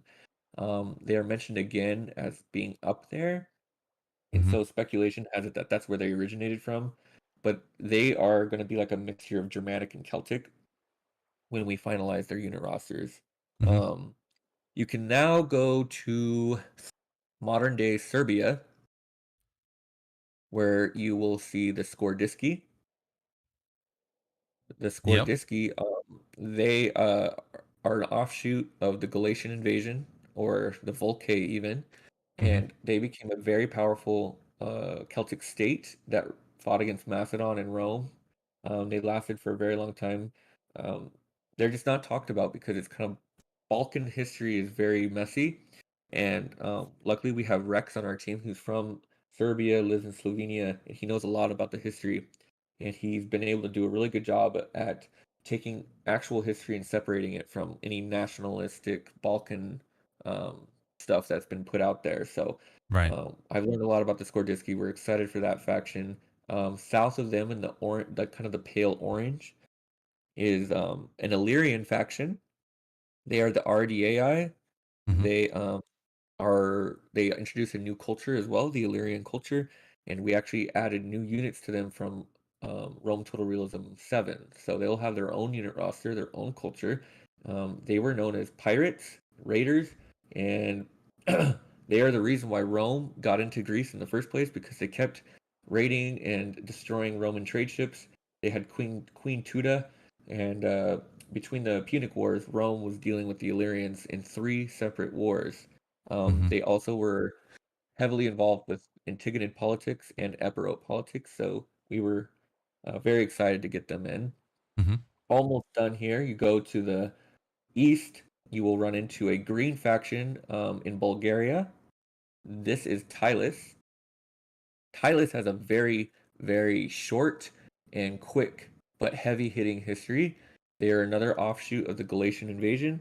They ravaged Thrace. They pretty much put a huge tax system on all those Greek cities on the coast, and they were known as bandits, raiders, and bullies. They were basically bullies, and it took an uprising of the Odrysians to their south to pretty much wipe them off the face of the map. And so they had a 50-year history, but it was a lot of action, and they extorted money out of all the Greek cities as south as Byzantium. So yeah, they were a force to be reckoned with until the Thracians basically just had enough. Mm-hmm. Um, if you want to go south into Turkey, Yep. um, right by Istanbul. To the east of Istanbul, you have Bithynia. They're kind of like a pinkish red faction with a blue. Yeah. Hmm. They are a Thracian state mixed with Hellenistic culture and Greek culture. Very interesting. We're excited to kind of maybe develop them more in the future. They were around forever. They resisted Mithridates of Pontus, and they bequeathed their kingdom to Romans. And they kind of, along with Pergamon, are why the Romans got into Asia Minor in the first place. Hmm. But at the beginning of the game, if you play as Bithynia, just know that you start at war with the Seleucids. So good luck. Ooh, interesting. Yeah, Antiochus was campaigning against them in 270 BC, so we wanted to represent that. Okay, Um, interesting. you keep going west, you'll see a very like a tannish cream faction. That's Cappadocia.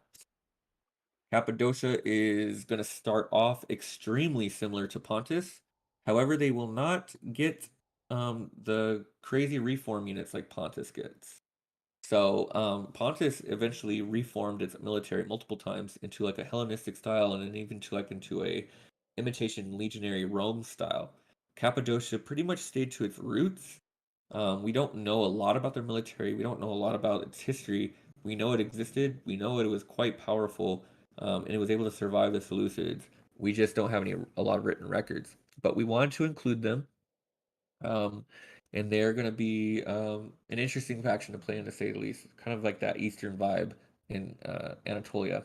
Yeah. And then finally, the last new faction, there's 18 of them, will Damn, go that's to the west, I crazy. mean to the east, all the Yeah. way to where Azerbaijan is, or ancient Media. You have Atropatene, and Atropatene are the ancient Medes. They were known as Media Atropatene. It was called Atropatene because Atropates was the leader, and he named the kingdom after himself. And they survived for a long time.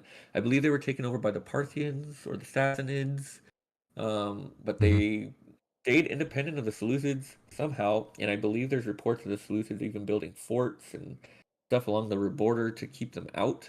So they were definitely not um, a pushover. And Hmm. for those who love Persian history and Median history and want to resurrect the Achaemenid Empire, this would be the faction to do it with. We gave them some Eastern units. They should be a little bit unique compared to some of the other factions. And then also, if you look at their color, they are using the old Armenian color because Armenia has gotten a little bit of an overhaul. They have a new carmine red color with a new faction symbol. Um, Yep. I guess that's more historically accurate for them. And then Media is now the green faction. And then the Seleucids also have a new faction symbol that's updated from the previous version. So Hmm.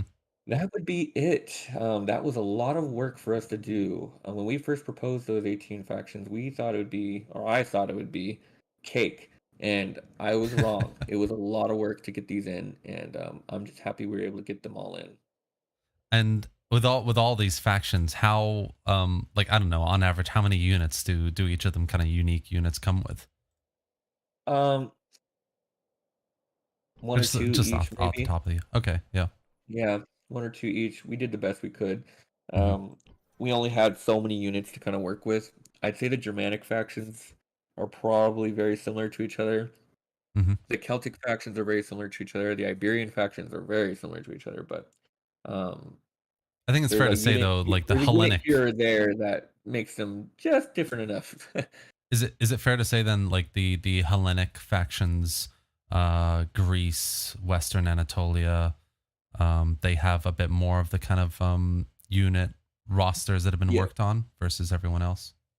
yep. And the Hellenistic factions that we've covered in this dev cycle are going to have probably the most unique factions of everybody, Hmm. just because we have so many records on them. If you think Yeah. about it, a Celt is a Celt, but a Greek or Hellenistic warrior depended on the state. Each state they did their military different, whereas a lot of the Celtic tribes fought very similarly to each other. So Yeah. um, it's going to be very difficult to come up with unique units for Celtic, Germanic, and Iberian tribes, just because um, other than cultural differences in equipment, they kind of fought in the same way. Whereas these Hellenistic uh, kingdoms, they had militaries of their own. So that's going to be a challenge as we continue to go forward. But I think most people understand that. And for those that have played like Rome 2 and DEI and whatnot, like it kind of just people know like it's a Celt faction is a Celt faction. It's more of like where you start and stuff like that rather than specific units. Yeah. And like just staying on the units for a second, if is there remind me, is there like area of recruitment just yet or being able to access other cultures units in the mod? Is that if Just just barely, just a mhm, tiny bit, only for the new units. So if you're playing as the Antigonids and you have a Thracian region that has a Thracian native culture building in it, you mhm. can recruit some Thracian units. But that's just about it. Okay. We're gonna wait until the map is completely finished before we construct any kind of AOR system. Yeah, that makes sense. Um okay, cool. Wow. So we have 18 new factions here. Thank you for going through each of them in terms of like they're also like their historical context and what you might expect with them as an initial challenge and how you've decided to go about their their color scheme or their symbol and whatever it is. That's really valuable, interesting info. So just staying on, I guess the update for tomorrow. We've talked a lot about the campaign map, the various new factions that are coming. Uh, Kind of an idea on units, etc. How are things a bit different? Is anything different in the battle side of things? Have you guys worked on any, I don't know, changes to battle mechanics, stats, or anything like that that you can tell us about? Mm, honestly, we didn't really. I think we've just made it a little refined from what it was in 040. I don't think it's going to be completely different from where it was. Yeah. Um, so I think our main unit work was basically just getting the new Hellenistic units to match the rest of the units and to be balanced. So I don't think we've done too much. We tried putting in an AI script that did really well in Medieval 2 Total War and Rome Total War. Didn't really do so hot for us, so we took that out. But I would say battles should play relatively similar to what they did in 040. hmm Okay, cool. Yeah, that makes sense. I just thought it was worth asking. Is there anything? Uh, is there anything else then in the update that you wanna mention, or does the whole kind of new additions to the factions, the brand new map, obviously, does that kind of encapsulate everything that people should be expecting? Yeah, that's pretty much everything you should be expecting. There's two things that people should not expect. Yeah. One is the 4 turns per year. I've addressed this now 3 times this week, so hopefully everybody gets to hear it. Um, Okay. Everybody loves Peop- 4 turns per year for whatever reason. Yeah. Um, it's not that I don't, it's just it's not important to me. It's not important to any of us on the team. And if we're gonna add it, we'll add it when we're ready. But we need to discuss it and see the pros and the cons and all that. And I think I understand it correctly. A lot of people love the uh, the character involvement, and you can have your character for hundreds and hundreds and hundreds of turns. Well, I mean, average character dies around 60 to 70, so that's 120 to 140 turns. I think we think that's enough for now, and we haven't really even touched the traits and ancillaries anyway. So it's very messy that system. So we'll hmm probably add it when we feel like it's right or if it's needed. Until then, it's going to be 2 turns per year. And then second is no Corinthian helmets. I've been asked that a few times. It's just not worn at this time, and no need for it. So I think those are just like two things I like. Oh, it's going to be a hard game, especially if you're playing as a tribal faction. You're going to start in the red. It's okay. We have tried to put some mechanics in place to help you. There's like this little building that you can build. It's expensive. It's like 3,000. And it takes 3 turns, but it gives you plus 500 cash every turn. So it's a very band-aid um Yeah. I've like been I've been feature building just to those help. buildings. Yeah. Yeah, just to Yeah. kind of help you survive. The veteran isn't going to need it. Um Mhm. but the newer player, the average player, I would put it in. Okay, cool. And just in terms of like, I guess if you can talk about it, what do you guys um we've talked about, what we're going to be expecting in the update, all the work that's gone into everything that you guys, have made possible for the mod and that is going to be releasing tomorrow. What are some of the things, maybe if you can shine a light on, that didn't make it into the update? Whether it's, I don't know, a faction that you really wanted to see, or maybe, yeah, just on the other side of things throughout this process, what are a few things that you wanted to try out but didn't end up on the let's do it pile? Oh, yeah. So the main thing that we wanted that didn't get in was governments. Okay, right. Um, Hmm. yeah, we were working hard on governments for an entire month only to scrap it because it just there was so much research that was needed. We didn't realize how much was written about the administration of these kingdoms, and so like I think we did. It took forever to do the Antigonids, and we based the Antigonids off of a prototype for the Seleucids that Rex has constructed. Hmm. So we got that set up, and we're like, okay, well, we're kind of like gasping. Let's get on to Epirus. Well, Epirus had a completely different administrative system. And so we had a lot of debates, and then at some point we were just like, guys, we're running out of time. There's just no way. And so we have pretty much scrapped that idea for whenever. I don't think we would put it as like one big bulk feature either. I think it might just be like a one faction at a time mechanic because it is very heavy and very taxing on the mind to kind of come up with all that code. And pretty much it's one of those features that it's too far advanced for the rest of the mod, and it wouldn't have made sense for everything else. And so we scrapped it. It's better to be basic, go one step at a time. Got a little too far ahead of ourselves, but I would say that was the main thing that just didn't make it. Another thing that didn't make it, there was a couple factions. I think we were gonna have 20 factions. We only have 18. I will not comment on what those factions were because people are just gonna be clamoring for them. Um, pretty easy. They're pretty easy to guess, but um, all I can say is that they will be in at some time, but Okay. just not anywhere time. We're not thinking about factions even for the next release. So yeah.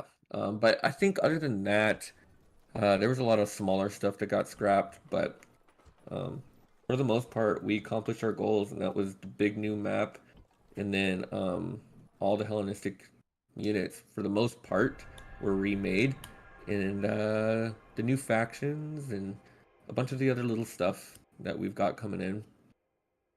Nice. Sounds good. And I guess in terms of just moving on a little bit to the future of the mod and what you guys are going to be doing the rest of the year, this has obviously been one of the, if not the biggest updates you've done for the mod. So is it fair to say for the next few months you're going to take a little bit of a breather and maybe use it to work on, fix any issues that come up, and obviously work on new content as well? But I'm guessing up until at least Christmas, you guys are going to be sitting back and being basking in the glory of what is Mhm. Imperium Surrectum now. I mean, some of the team members probably will do that. I ain't. I ain't gonna do that again. You're That's a just gonna, total yeah. American thing to say. I ain't. I mean, knows how educated I am, um, but for me, it's just no. Like, there's way too many things to do. So, um, I'm totally cool if like certain guys want to like just like take a break or take it easy. Yeah. I know for me, I'm pushing hard, Hmm. so I will take the weekend off and then enjoy. I'll enjoy the weekend with the release. But you know, I'll still be messaging and getting stuff together, and uh, I know for sure the few things I can promise for 060 are um, a whole new batch of regions. So regions will be finished in 060. Okay. Wow. That means it'll be over 1,000 regions. Hmm. Um, Damn, that's we've crazy. already, like I said, we've already gotten started on the ancient Italy. Hmm. Um, so I think we've already got like up to 6 or 7 uh highlighted for like, okay, let's try this one. So we're not even done talking about Italy. We're almost done talking about Italy, but you know, we have the rest of the map to talk about. So yeah, definitely we'll get some in. We're not going to overdo it though. So I will promise that we're not going to like completely suffocate the map. with regions, but we're just not finished, and there's definitely some important ones out there to kind of just finalize it. So that's one thing. The other thing Hmm. is Greek units. So not the Hellenistic units, but now the Greek units. So any Hellenistic units, which are probably like less than 3 or 5, that didn't make it, they'll get in, and then all the Greeks, it's like Bosporans, well, the Greek units that the Bosporans had, Rhodes, uh, Athens, Aetolia, Achaia, Sparta, Syracuse, and of course everybody's favorite, Massalia. So they will all be updated, as well as like regional Greek, like AOR mercenary Greek units. Like if there were any, we'll make sure to get those done. I think there might be a couple Cretan Greek units, so like a Cretan hoplite. So definitely it's like some variants of hoplites throughout the Greek world, and Hmm. basically that's what we'll do. And so other than that, though, because those are two smaller projects, I guess you could say, the main project is going to be us studying and learning how the economy of Rome Total War or Rome Remastered works. And once we completely understand that, like farming, fertility, law and order, corruption, taxes, trade, uh, happiness, squalor, population growth, all that fun stuff, which I do consider it fun. Um, Yeah, for sure. if we can become experts and masters of it, we can then best manipulate those mechanics to our gigantic map to then give you, the player, a better experience. And then that would serve as our base going forward, which would then allow us to add special buildings, add special scripts, add special events, because we at that point will know how everything works. And so we'll know when we add things, this would work instead of, well, I don't know if this is going to work. So it's setting us up for success now and the future. And so that's what 060 will feature. It'll take about 60 to 90 days. Our release will be between Christmas and New Year's. It is not going to be as gigantic of a scale of release. I don't think we will ever have as gigantic of a scale of a release because a 6 month dev cycle kills you inside. Hmm. Um, so yeah, that's basically how it's gonna go. Those are the things I can pretty much bank on and promise. There's probably gonna be other stuff, but basically we don't want to put our plates full, like I've mentioned before, Yeah. and we do want to give ourselves the opportunity to rest a little bit. So, but there's a few things also planned for after 060. I know the Romans are coming down the corner. I mean, people love Rome. We love Rome. We just want to get the Greeks out of the way first.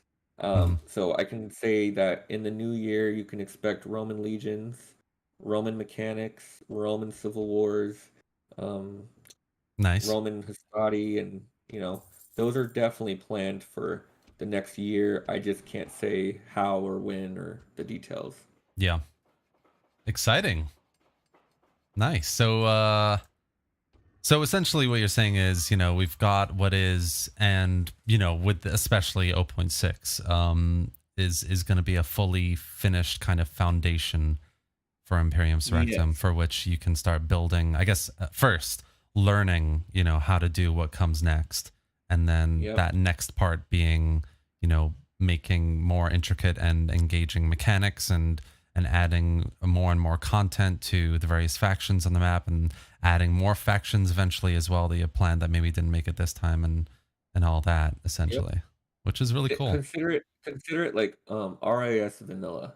050 and 060 combined would be like RIS vanilla. I mean, it's kind of like at the beginning of 2023 when you play RIS, it's kind of like, okay, this is like a very basic version of what RIS is, but it works really well. It's super fun and it's super challenging, and they still have yet to add like any special features. And it's like when you can say that and then you start thinking of what's possible, you're gonna be like, oh my gosh, I wonder what they're gonna be able to pull off. And that's where I want us to be at the end of 2023. I mean, at the end of 2022, is I want us to be in a position where we're like, okay, we have a pretty much a Rome Total War on steroids right now. Now let's really make it RIS with the special features. And as far as new factions, like I said, I had 14 planned. Yeah. We don't know when we're going to add those factions. We do know that those are probably going to be the first 14 factions added. I told Rex in his stream yesterday, so I'll tell you too. I can guarantee that there's going to be a Nabatean faction. There's going to be a Sabaean faction, so south of Arabia, if nobody knows where that is. There's going to be a Kushite faction, so ancient Nubia, Sudan, Ethiopia area. There's going to be, yes, an Indian faction, but I do not know if we'll ever have all of India. That is a conversation for later. But there will be the Marians. Hmm. We just don't know when.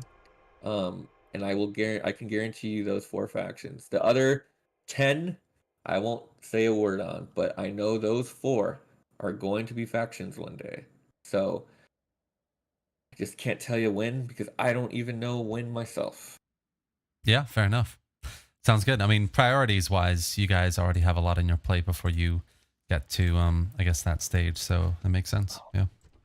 Making an Indian faction is not going to be an easy task. So I'll just say that. I mean, goodness, that's a lot. It's going to So, be like, I guess what you're saying is it's going to be a lot from a research perspective, right?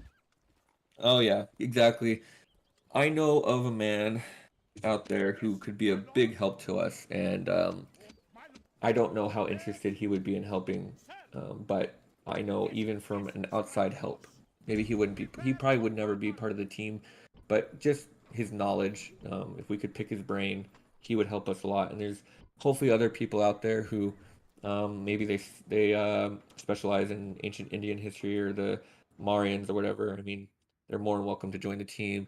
Uh, However, if you're just a if you I always say if you're just like a fanboy of a faction, you claim to be a historian, you're gonna get pretty much. We're gonna figure you out pretty quickly.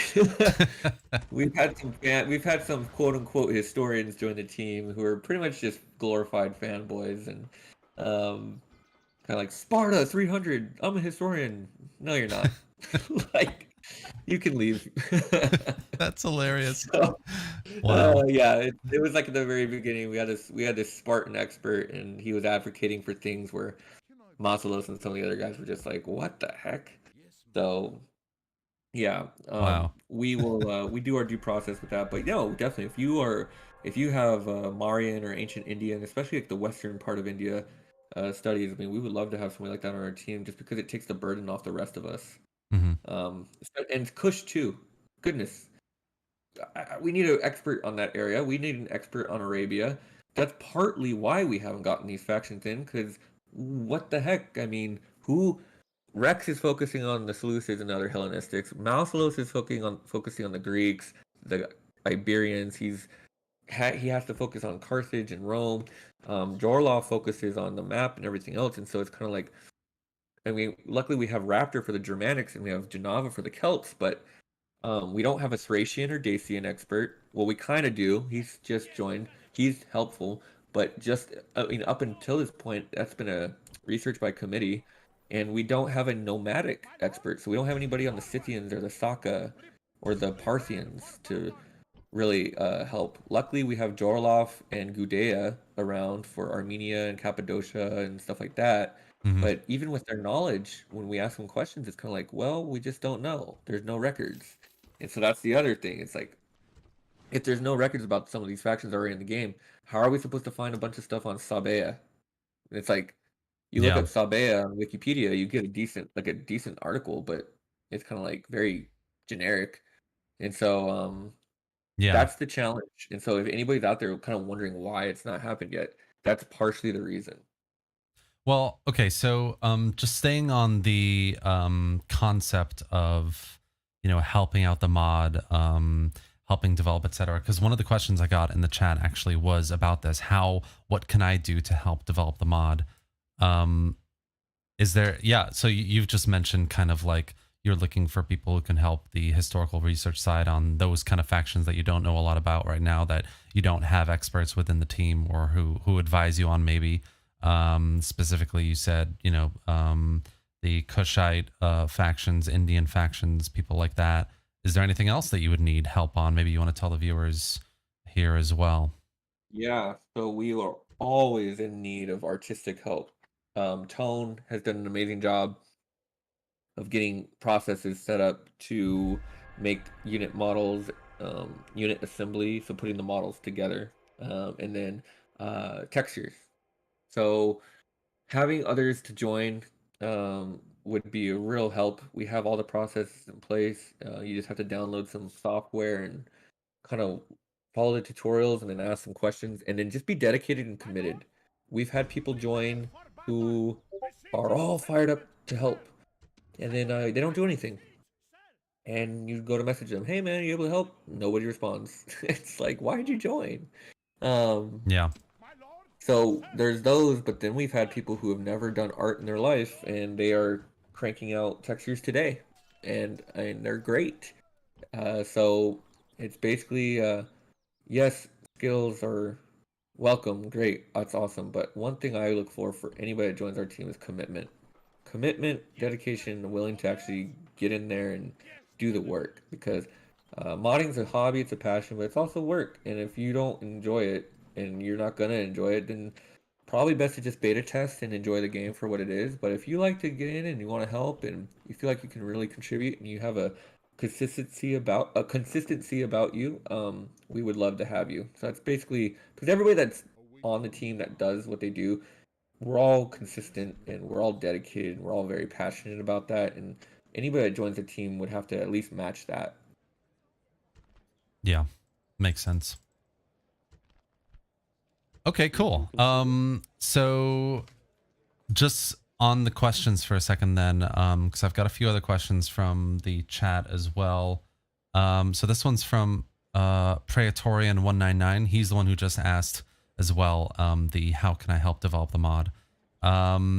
So just to clarify, guys, if you're listening, how you can help the mod is historical research. If you're willing to research for factions that have yet to be added to the mod, at the very least, I mean, what Ahal is saying here is there are various factions they're looking into, Kushites and Indian factions, Morians, lots of factions that can still really need some help on the historical research side. You said the kind of unit modeling, texturing could use a lot of help as well. So that's kind of 3 ways. Was there anything else you mentioned? Sorry. No, that's it. I That's mean, it. everything Okay. else is pretty much handled. Yeah. Okay. So another question from Praetorian that he asked was, Rome has the upscaled models from the old mod, or oh right, yeah. So he's just asking, does Rome have any of the new models yet? But you were just saying that that's going to be a post kind of new year, when you start adding in new legions and everything. So you've pretty much just Yep. answered that question, haven't you? Yep. Um, No Roman. There's no new Romans as far as remastered models. And in fact, I forgot to mention we took out the legions for this release, and they won't come back until after the new year. Because when we add them back, they will be added back as remastered legions, not the RS2 versions. So if you're looking for yeah. Minerva, Macedonica, Augusta, those legions, they're not going to be in. To tone, it's not the happiest about it, but it's best for the mod. There is no way to properly set it up right now. So it's going to be a basic post-Marian roster. So for those who like the Imperial Romans, you're just going to hang on there and wait for us to get it back in because we want to do this properly. So just letting Yeah. you guys know that. Yeah, that makes sense. Okay, cool. So from another viewer here, Cecil the 29th. Sorry, it's in Roman numerals. Any plans for scripting in the near future, in the near or distant future? Yes, we actually have scripts in now, but they're basic scripts that help the AI. But Mhm. yes, we will get more complex with it as time goes. The AI stuff is basically just the AI is really stupid, and there's no fixing that in Rome Total War. It's just what it is. It's an old game. Feral could only do so much. They did make them better. They did make them more moddable. But at the end of the day, they are the basic AI. So what you do with the AI is you make it stronger. You shove a ton of money and you shove other bonuses, and you just basically make it to the where they're a step ahead of you as far as being able to build, being able to train. They're just a little bit ahead of you. They have a little bit of an edge. They have a little bit of a head start, and Mhm. so that's a testament to you, the player, because we are so freaking good. Sometimes with this game, it becomes boring, and we don't want that for the players. So we want the challenge. I know Red Dog himself has come out and said that the challenge in his Let's Plays have been amazing. He's always wondered how we did it. That's one of the reasons we basically give added bonuses to the AI. Now, is that the ideal way to do it? Is that what we would want to do ideally? Probably not, but it's what works. And I think what we'll find as we as we understand the mechanics under the hood in the next version, we'll best understand how to help the AI as well as the player. So I'm very excited to get into that, by the way. It's going to be really cool to see how we can make this game really challenging, but at the same time playable for the new person. Interesting. Yeah, that should be I mean the way you describe it, yeah, making it even more challenging, than it is would be a really interesting thing to see, definitely. Okay, cool. We have a couple more questions to go through. We have one from Tiberius Augustus, and he asks, is it possible to make allies and vassals more stable? So he's saying in their attitude towards their allies. In Rome, they always betray the player, which makes the game not as enjoyable. So that's kind of going back to your AI point that it isn't very smart to begin with, I guess. Yeah. I'm not sure. Good question. Barrel worked on it, and protectorates are more of a possibility, but I don't know how well they work. They're supposed to like kind of view you and kind of see like, okay, how powerful are they? Oh, they're really powerful. Okay, we're just gonna sit here. But if you ever got like weak, they can kind of assess that and be like, oh, they're weak. Let's go for independence. Ideally, that's kind of like how it's supposed to be, but I don't know if it necessarily works that way. I will say Mhm. this. When you play a Seleucid, don't be surprised if people ask to be your protectorate. But Mhm. then also don't be surprised if they just attack you randomly. So I don't know. To me, it's kind of like the same Rome Total War AI as it always will be. Um, Obviously, we always want to be better. We will figure it out as we go. We will try to make it as best as we can, but I can guarantee it will not be Paradox level of diplomacy. um Paradox level diplomacy. Can that even ever happen in Total War? Uh, Remains to be seen. Yeah. Okay. So the we have a couple more that are just coming in, but another question, one of the last that I've noted down here, is from Aiden Lewis, and he asks, are you guys able to change the diplomacy options? So, for example, requesting an ally to attack on land whilst having another ally attack by sea, or yeah. So, are you able to expand or change up any of the diplomatic options in the menu? I don't think so. I think that's a hard-coded thing. That's a hard coded thing. Okay, cool. Okay, cool. So we got a couple more just coming into the chat here, which I'll just run through really quickly. What was the idea behind the governments before it was scrapped? So, succession, management as in a governor, elections or civil wars. Can you elaborate on that at all? Or Um, it was really complex. It was kind of like your basic Most generous proposal. conquest, and then you just kind of decide what you want to do.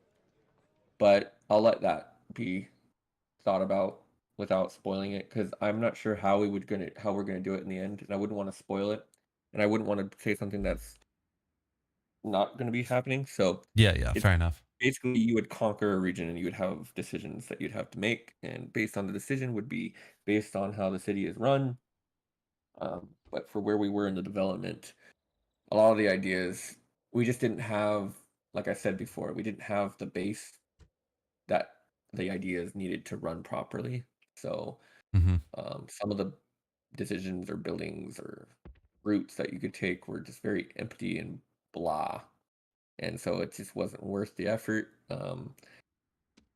However, the concept is still really rich. It needs to be beat up, batted around, and debated before we can come to a conclusion, though, because there's other ideas out there. So we'll see what happens. Mm-hmm. Okay, yeah. Yeah, it's a good question, but you don't. I mean, it's one of those things that you guys haven't properly, like, it sounds like you've benched for the moment to Yep. prioritize other things, and then you'll Yep. get to it, and you'll have a bit of a concrete idea about that. So I Let's get just that. say it would probably have been a disaster. Yeah. It's uh, a great idea. not for 050. Okay, fair enough. So from the same viewer, which is the Dark Philosophy, he's just asking as well regarding battle maps. So obviously we have this huge custom campaign map, and it's got very custom terrain and various locations that are quite new and different as well. Do these new kind of terrains and locations, do they come with a custom kind of map to them as well? No. Nope. Mm-hmm. Same as regular. It's the same old Rome Total War system. Wherever you fight will be the terrain. Yeah. So if you fight on a hill, you'll be in the hills. If you fight near a mountain, you'll see the mountainside. If you fight near a river, it'll be a river crossing. And that has not changed. It works very well. We have not, on the old map, there used to be certain tiles or areas where if you had a battle, you would crash. We have not had that issue. This seems to be a very clean map so far. We have not had a crashed desktop from starting a battle based on the terrain or the vegetation or the geography. Very excited about that because old Rome Total War, that used to be an issue everywhere in every mod. So I think everything's clean on that front, and hopefully I didn't just jinx it. So I'm gonna knock it on my desk. Yeah, definitely. Um, okay, cool. That makes sense as well. I guess just like building on that answer for a second, is there are there any more ambitions I mean, there must be, I guess, in the near or distant future to add new battle maps essentially, or city battle maps? We got the city battle maps in, the custom settlements from Roma Surrectum 3. Yep. Some work well, some work okay, some work very badly. Mm-hmm. We're gonna find that out together. So as we find them out, they will get fixed. And then battle maps, there's a thing out there you could do. It's called custom tiles. So like, let's say if you fought near the pyramids of Giza, you would like fight like literally like near the pyramids. They wouldn't just be off in Yeah. the distance; they'd be like in there. Mm-hmm. We could probably do stuff like that, maybe like That's cool. Thermopylae and stuff. But the chances of you fighting on those battlefields in the campaign are very rare, and so it's kind of one of those. Do we really want to sink our teeth into something that's not going to have a lot of return? So, Yeah. Mm-hmm. but in the future, as we kind of, I think it'd be one of those things where it's like as we start looking for things to add. Right now, we just know there's a ton of things to add. When we get to the point where we're like, okay, what can we add that makes this game even better? That's probably where a discussion like that would come up. Right. We just have too much to do to think about it. Yeah, makes sense. Okay. Cool. All right. Well, that is pretty much all the questions I've got. And yeah, I guess it's been almost 2 hours now. And yeah, I'm just trying to process it all. We've heard so much interesting, very cool information from you today. So I really appreciate it, first and foremost, that we can do this together and explore everything that you guys have been working on, and the magic behind the scenes, and what we're all going to be getting stuck into tomorrow when this all releases. So I really appreciate it. Thank you for being here. Yeah, no problem. I see one more question. It's a Chinese name, I think. Is there Indian or Iranian troops in Bactria? Oh yeah. Yep. So there's they're mercenaries at this point. It's just basic Eastern Persian style mercenaries. And then you'll have the mercenary Indian elephant. We do not have any Indian units in the game. That is going to change, hopefully, in the near future. Even if it's not a faction, we definitely want to get some units in there. But no, nothing crazy as far as AOR. So if you play as Bactria, you'll basically be playing a very Greek Hellenistic roster with some mercenaries to hire. Same thing for the Seleucids. Same thing for Egypt. You're not going to be getting like a bunch of Nubian troops. You do have some Makamoy, but you will not have like the native Egyptian troops. So just, like even Rome, we made Rome very basic. Everything was dumbed down. Let's say that. Like we dumbed it down a level or two because we knew how gigantic this release was going to be and how we needed to kind of build from the ground up. So we kind of tore down. I guess the word would be to remodel. We're remodeling on some some fronts. Mhm. So even the allied italic troops are not in the game. We just have the basic italic troops that Rome can train, but like the italic Hastati, we removed them temporarily just because we got rid of the governments and stuff. So we basically just have a basic recruitment. I have not talked about this yet in the other two videos, so I'm glad I remembered it. But basically, Terminator is you have a recruitment building that you build. You start off in every single building that every single settlement that you start off has it. But every new conquest, you need to build a recruitment building, which is just a one time build. It's a four. I think it takes 4 turns. It's a little bit expensive, but you only need to build it once.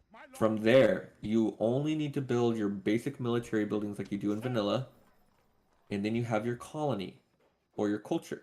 So if the native culture of the settlement matches your culture, you can train your troops.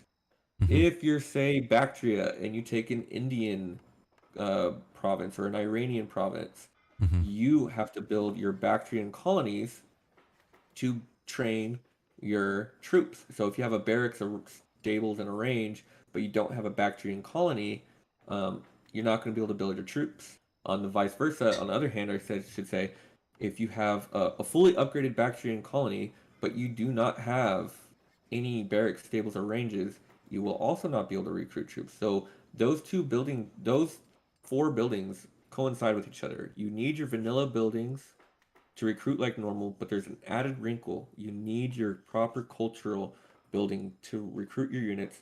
And then finally, you just need the actual factional recruitment. It slows down the game for you, it slows down the game for the AI, and what it does, it just makes it a little bit better. We are not fans of blitzing, so we like to slow it down a bit, and that's what recruitment's going to be like. Your recruited units are going to be very factional and culturally driven to your faction, so do not expect a ton of AOR. Anything like that would be a mercenary unit. That is Mhm. something that is continue to be debated and hashed out. So um, it'll be a big feature whenever we do bring that out, and you guys will all know about it, I'm sure. Okay, nice, awesome. I just to like end it on a really great note. I personally really love that system. I love that whole, you got a variety of cultures here and a really easy, engaging, and immersive way of making your campaigns.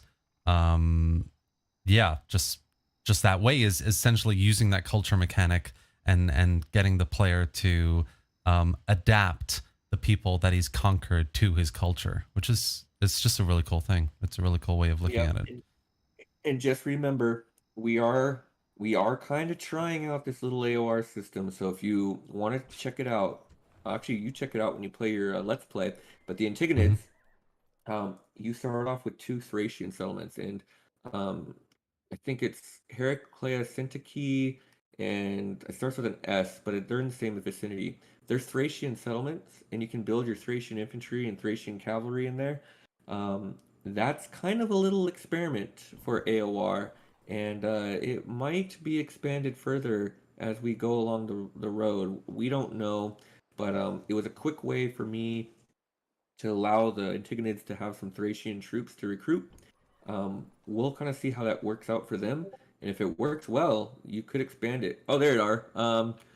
Let's see, Cyrus and Heraclius and yep, those are the two. Okay, So great. Hmm. when you play your Let's Play, check that out. See if you can build some Thracians, and then definitely PM me and see how you think about it. Yeah, sounds good. I will do. I will do. And yeah, for everybody here, I'll be live streaming a campaign on Imperium Surrectum with the Antagonids here next Tuesday. Awesome. Cool. All right. So with that, again, thank you so much for doing this with me. Again, like seriously, congratulations on this immense piece of work. I think, yeah, I can say for everyone that we're very excited for the release and yeah, honestly, wish you all the best and a ton of luck with your day tomorrow because I'm sure it'll be a tough one with the releases like this. Yeah, it's gonna be a fun day. I'm not gonna get too pent up about it. It's hard though because you want everything to go so perfectly, but at the end of the day, it's something we all love and care about. And even if there's a little glitch here and there, I'm not gonna worry too much about it. It's gonna be fun. So it'll. I can't wait for all of you to play it and yeah, to the future of RAS. Yeah, here's the future, definitely. All right, man. Cool. Well, thank you so much for being here, and yeah, we'll speak again soon. All right, sounds good. All right. Thank you everyone for joining the stream. Thank you for being here, asking all the questions, being involved with the stream and the mod and and asking. It's all super appreciated. If you guys are interested, there's a link to the Discord down below, so you can drop in there and speak to people, like-minded Total War players. If you want to help out with the mod as well, that's a good place to start. The link to the mod on the Steam workshop is in the video description as well, the live stream description. So if you want to get in there and check it out as well, tomorrow when the update drops, then that's where you can do it. But for now, thank you everyone for joining, and thank you, Ahel. Oh, thank you. All right. See you guys later. Good night.